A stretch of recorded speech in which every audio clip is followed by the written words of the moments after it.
Fiverr versus Upwork as a freelancer. Hi guys, welcome back to another video, and in this video I'm going to be comparing Upwork to Fiverr and give you a little bit of brief introduction to both of them and tell you the pros and cons of both of them, and so that you can decide which one is most suitable for you. So without wasting any more of your time, let's just jump into the video. So first up is Upwork.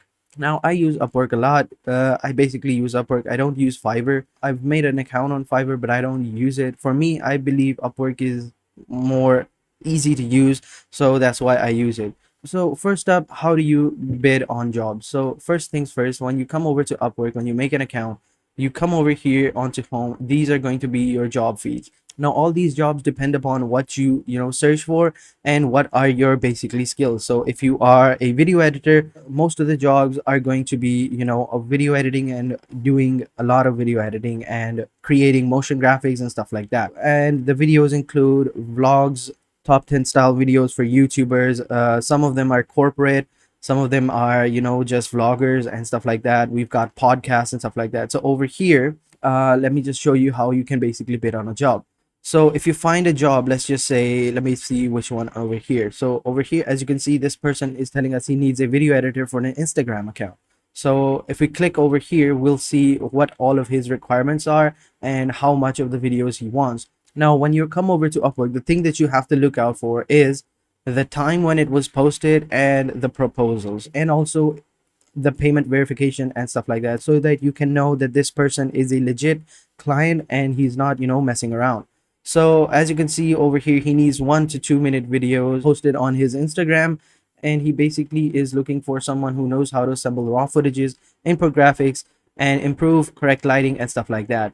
So if I click on this job over here, if I scroll down over here, as you can see, he has less than 5 proposals, which is good because that is the thing that we're looking for. We need to find the jobs that are posted very, very recent and have less proposals, because if the person has less proposals and if you provide a very good proposal, then more chances are that he will select you. Firstly and foremost, if you post a job, the first 5 people that are the first to apply for the job, those are the people that I'm willing to hire. The first impression is very, very important, so you have to look out for that. And the way you submit job is by buying connects. So over here, as you can see, these are some of the connects that I have available. I have 150 connects, so each job has a different connect. So if I click over here, if I submit a proposal, this job would require me to give 1 connect to apply for this job, and then I'll have 49 connects remaining. So these are the things that you have to be looking out for. And then if you scroll down below, we'll see how the terms are set up. Now you have the choice of doing it by milestone or by project. If you're doing by milestone, you can like add per video or per script or whatever the job is, and then you can add a due date and then the amount of money that you want. So over here at the top, the client's budget is $20, so make sure you enter at least $20 in the amount. You can add more if you want to. If you have the skill and you think that this work requires more money, then you can add more amounts, but mostly keep it at 20. Like, don't lowball them and don't highball them. Keep it fair, keep it simple, so that the client knows that this person is serious. And then down below, you will have to add a cover letter. Now cover letters are key over here to submitting a proposal. So if you add a very, very good cover letter, chances are you're going to be submitted. Now if you don't know how to write cover letters, you can go over to Google and search for some tips and tricks to help you discover what type of cover letter is best for the job. But mostly what I do is I just I like give a brief introduction. Let me just show you some of the proposals that I've sent in the past. So over here, this was a recent job that I did. It wasn't recent, but I applied for it and I got the job. So basically what I just did in the cover letter, I just highlighted some of the skills that I have, and so I highlighted the work that he wanted. I basically told him that I will do everything that you need me to do, told them that I have 2 to 3 years of experience, and then below I sent some links that were related to my project. And then down below, these were some of the questions that he basically asked me, and I answered them as well. So it's really, really easy.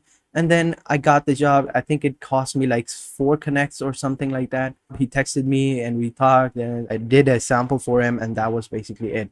So it's really easy. Cover letters are very important, so make sure you add a decent cover letter. And they also have a messaging app that you can download for your Windows, so that you don't have to log in every time in Chrome, see what kind of messages you have. The thing about Upwork that I like is its comfortability and the ease of access. Like, you just log in and jobs are available in front of you. You just bid on some of the jobs, and that is basically it. Then you wait for the clients to approach you and talk to you, and hopefully you'll get the job. Now moving on to Fiverr.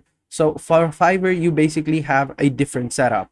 Now you basically have two options. You're either a buyer or a seller, and you can switch between them at the top right corner over here. As you can see right now, I'm in the buying mode. Basically, I want to buy a service, and what that basically means is that for me, I'm the client right now, and I need a video editor. I need someone to do some things for me.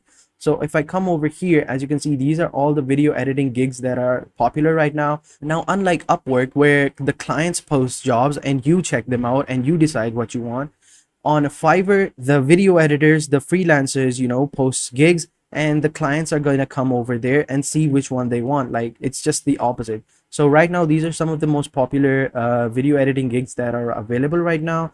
And over here, as you can see right down below, they have a 5-star rating, and they give a small brief introduction of what they can do. So as you can see, this person says that I will edit your short video ads, and this person over here says I will edit your raw footage into a professional video, and he's done 99 projects, and he has a 5-star rating.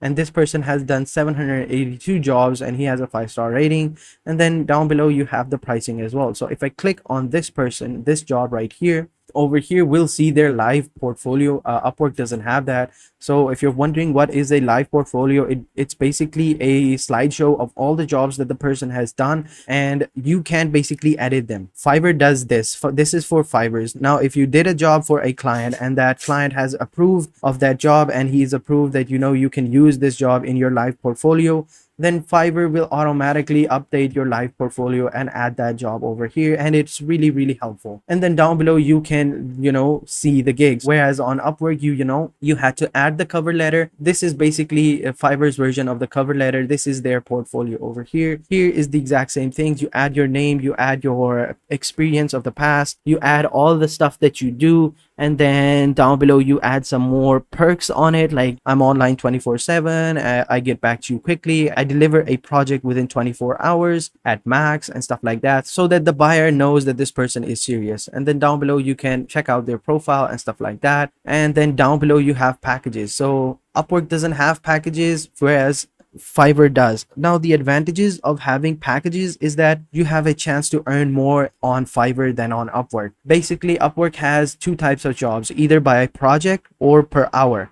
So what that basically means is that if you completed a job, you've done it, you submit it, and then the person gives you money. And the second way is by per hour. So what that basically means is that you have to download the Upwork application over here, and then all you have to do is just turn on the timer, and then when you clock in the hours, there you go. And at the end of the week, they count the hours, and how much you have bidded per hour, they give you that amount. So if you bidded like $5 per hour, by the end of the week, if you've done 10 hours, you'll get like $50 worth of work. For me, I think the packages are really, really nice because you get a chance to earn more. Because for per hour, if you get a project and you can do this project within an hour, you will try to stretch it and try to extend the lifetime of it. Basically, you will try to complete that project in 2 hours so that you can clock in more hours so that you can get paid more. So that is a disadvantage, I would say, but that doesn't really matter. You can talk to the clients, and if he agrees, you can get your payment per project, so you don't have to worry about the time as well.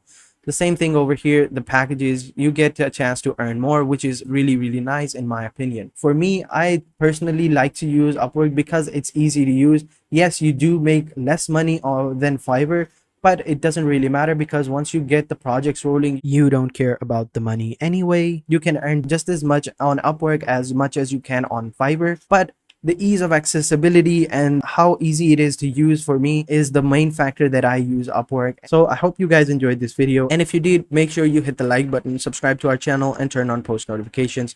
And having said that, I will catch you guys in the next video, and until then, take care and goodbye.